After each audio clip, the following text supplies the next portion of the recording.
ओम विष्णुवाय नमः। जय श्री कृष्णा। ओम नमः शिवाय। श्री अगहन बृहस्पति व्रत कथा या श्री महालक्ष्मी की व्रत कथा के श्रवण और पठन करने से दुख दरिद्रता दूर हो जाती है। श्री महालक्ष्मी माता की कृपा से सुख, संपत्ति, ऐश्वर्य प्राप्त होता है। मन की सभी इच्छाएं पूरी होती हैं। श्री महालक्ष्मी माता के अनेक रूप तथा अनेक नाम हैं। भूतल में वे छाया, शक्ति, तृष्णा, शांति, जाति, लज्जा, श्रद्धा, कांति, वृत्ति, स्मृति, दया, तुष्टि, माता, अधिष्ठात्री एवं लक्ष्मी के रूप में स्थित है। उन्हें प्रणाम करते हैं। कैलाश पर्वत पर पार्वती, क्षीर सागर में सिंधु कन्या, स्वर्गलोक में महालक्ष्मी, भूलोक में लक्ष्मी, ब्रह्मलोक में सावित्री, ग्वालों में राधिका, वृंदावन में रासेश्वरी, चंदन वन में चंद्रा, चंपक वन में गिरजा, पद्म वन में पद्मा, मालती वन में मालती, कुंदन वन में कुंददती, केतकी वन में सुशीला, कंदब वन में कंदब माला, राजप्रसाद में राजलक्ष्मी और घर घर में गृह लक्ष्मी इन विभिन्न नामों से पहचानी जाती हैं। इस तरह सर्वथा चारों ओर सर्वभूत में सुपरिचित माता श्री महालक्ष्मी की यह पावन कथा है। अब हम इस कथा का श्रवण करेंगे। भारतवर्ष के सौराष्ट्र देश में द्वापर युग की यह कहानी है। सौराष्ट्र में उस समय भद्रश्रवा नाम के राजा थे। वे बड़े पराक्रमी राजा थे। 4 वेद, 6 शास्त्र, 18 पुराणों का उन्हें व्यापक ज्ञान था। उनकी रानी का नाम सूरज चंद्रिका था। रानी दिखने में सुंदर और सुलक्षणा थी तथा पतिव्रता भी थी। उन दोनों को 7 पुत्र तथा उसके बाद एक कन्या का वरदान मिला था। कन्या का नाम श्यामबाला था।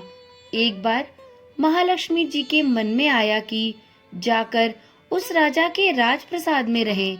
इससे राजा को दुगनी धन दौलत की प्राप्ति होगी और वह इस धन दौलत से अपनी प्रजा को और सुख दे पाएगा, क्योंकि यदि गरीब के घर आकर रहे और उसे धन दौलत प्रदान करे तो वह स्वार्थी की तरह केवल अपने ऊपर ही खर्च करेगा। यह सोचकर श्री महालक्ष्मी जी ने एक बूढ़ी ब्राह्मण स्त्री का रूप धारण किया। हाथ में लाठी लिए लाठी के सहारे रानी के महल के द्वार तक पहुंची। यद्यपि उन्होंने बूढ़ी औरत का रूप धारण किया हुआ था, परंतु उनके चेहरे पर देवी का तेज था। उन्हें देखते ही एक दासी सामने आई।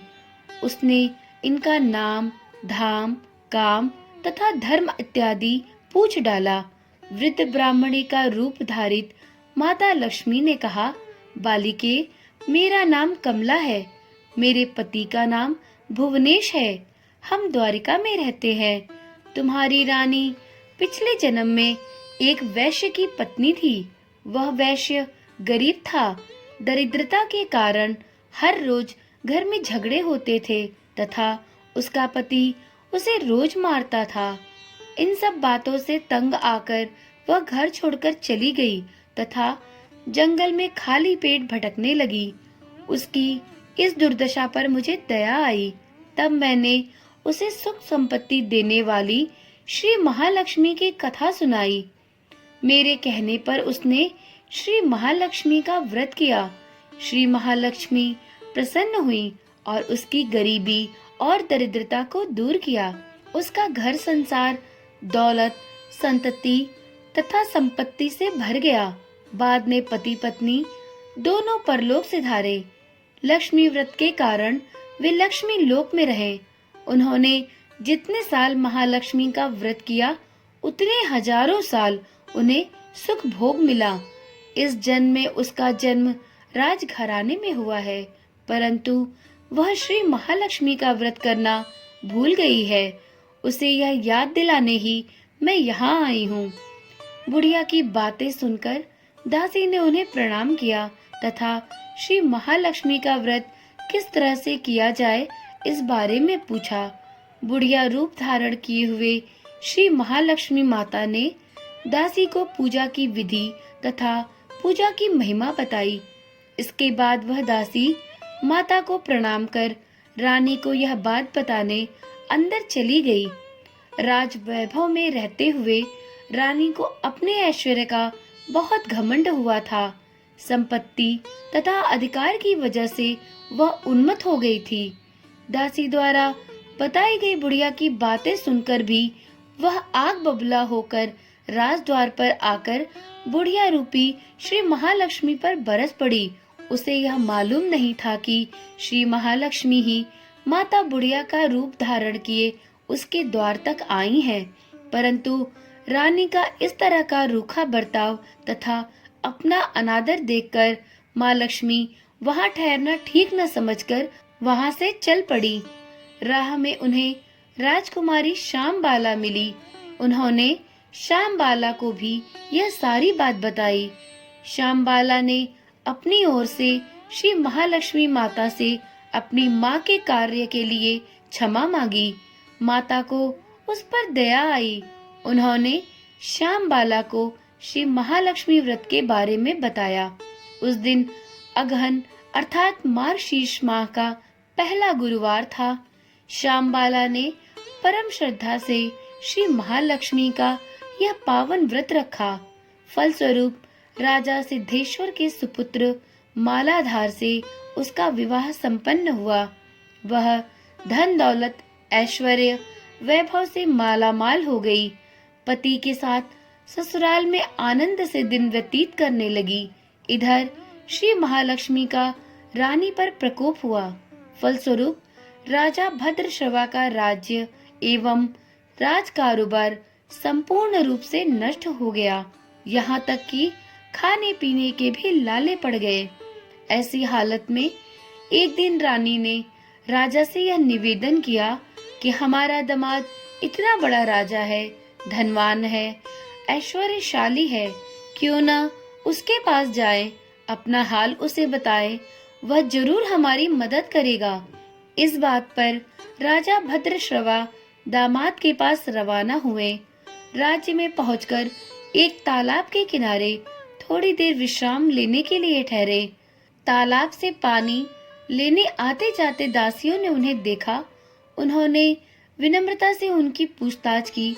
जब उन्हें यह मालूम हुआ कि वे रानी श्यामबाला के पिता हैं, तो दौड़ते हुए जाकर उन्होंने रानी को सारी बात बताई। रानी ने दासी के हाथ राज परिधान भेजकर बड़े ठाट से अपने पिता का स्वागत तथा आदर सत्कार किया, खान पान करवाया।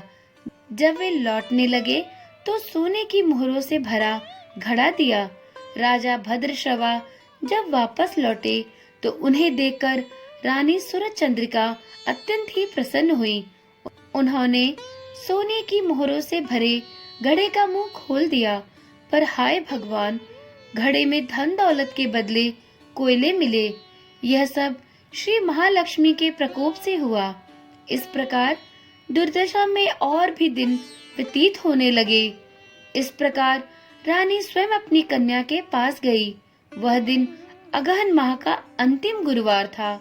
श्यामबाला ने श्री महालक्ष्मी का व्रत किया था, पूजा की थी, अपनी माता से भी यह व्रत करवाया। श्यामबाला ने श्री महालक्ष्मी का व्रत किया, पूजा की तथा अपनी माता से भी यह व्रत करवाया। इसके बाद रानी अपने महल को वापस लौट आई। श्री महालक्ष्मी का व्रत रखने पर उसे फिर से अपना राजपाट, धन दौलत तथा ऐश्वर्य प्राप्त हुआ। वह फिर से सुख, शांति और आनंदमय जीवन व्यतीत करने लगी। कुछ दिनों बाद राजकन्या श्यामबाला अपने पिता के घर आई। उसे अपने घर देखकर सूरज चंद्रिका को पुरानी बातें याद आई। यह कि श्यामबाला ने अपने पिता को घड़ा भर के कोयला दिया था और उसे तो कुछ भी नहीं दिया था। इसी कारण श्यामबाला के अपने पिता के घर आने पर उसका कोई आदर आतिथ्य नहीं हुआ, बल्कि उसका अनादर किया गया। पर उसने इस बात का तनिक भी बुरा नहीं माना। अपने घर लौटते समय उसने पिता के घर से थोड़ा नमक ले लिया। अपने घर लौटने पर उसके पति ने पूछा, अपने मायके से तुम क्या लाई हो? इस पर उसने जवाब दिया, वहाँ का सार लाई हूँ। पति ने पूछा, इसका मतलब क्या हुआ? श्यामबाला ने कहा, थोड़ा धीरज रखें, सब मालूम हो जाएगा। उस दिन श्यामबाला ने सारा भोजन नमक डाले बिना ही बनाया और पति के सामने परोस दिया। पति ने जब खाना चखा तो सारा खाना नमक बिना बेस्वाद लगा। फिर श्यामबाला ने थाली में नमक डाला, इससे सारा भोजन स्वादिष्ट लगने लगा। तब श्यामबाला ने पति से कहा, यही है वह मायके से लाया हुआ सार। पति को उसकी सभी बातें सही लगी। फिर वह दोनों हंसी मजाक करते हुए भोजन करने लगे। कहा गया है कि इस तरह जो कोई श्रद्धा भाव से श्री महालक्ष्मी की पूजा करे, उसे माता की कृपा अवश्य ही प्राप्त होती है। सुख संपत्ति, शांति तथा संतुष्टि प्राप्त होती है तथा सभी मनोकामनाएं भी पूर्ण होती हैं। परंतु यह सब प्राप्त होने पर माता लक्ष्मी की पूजा को भूलना नहीं चाहिए, बल्कि हर गुरुवार को महालक्ष्मी व्रत का पाठ अवश्य करना चाहिए। इस तरह श्री महालक्ष्मी की महिमा भक्तों की मनोकामना पूरी करती है। श्री अगहन बृहस्पति व्रत कथा अथवा श्री महालक्ष्मी की गुरुवार की कथा संपूर्ण होती है। तो एक बार प्रेम से बोलिए, श्री विष्णु भगवान की जय, श्री महालक्ष्मी की जय। हे माता लक्ष्मी, जिस प्रकार आपने राजा रानी तथा श्यामबाला और उसके पति को धन वैभव और सुख संपत्ति प्रदान की, उसी प्रकार इस कथा को सुनने, सुनाने तथा इस कथा पर हुंकार भरने वालों के घर भी धन संपत्ति और ऐश्वर्य से भरना। इसी मनोकामना के साथ इस वीडियो को यहीं पर समाप्त करती हूँ। फिर मिलते हैं एक नई वीडियो के साथ। यदि वीडियो पसंद आई हो तो वीडियो को लाइक करें और इस चैनल को भी सब्सक्राइब करें। ओम नमः शिवाय। जय श्री कृष्णा। राधे राधे।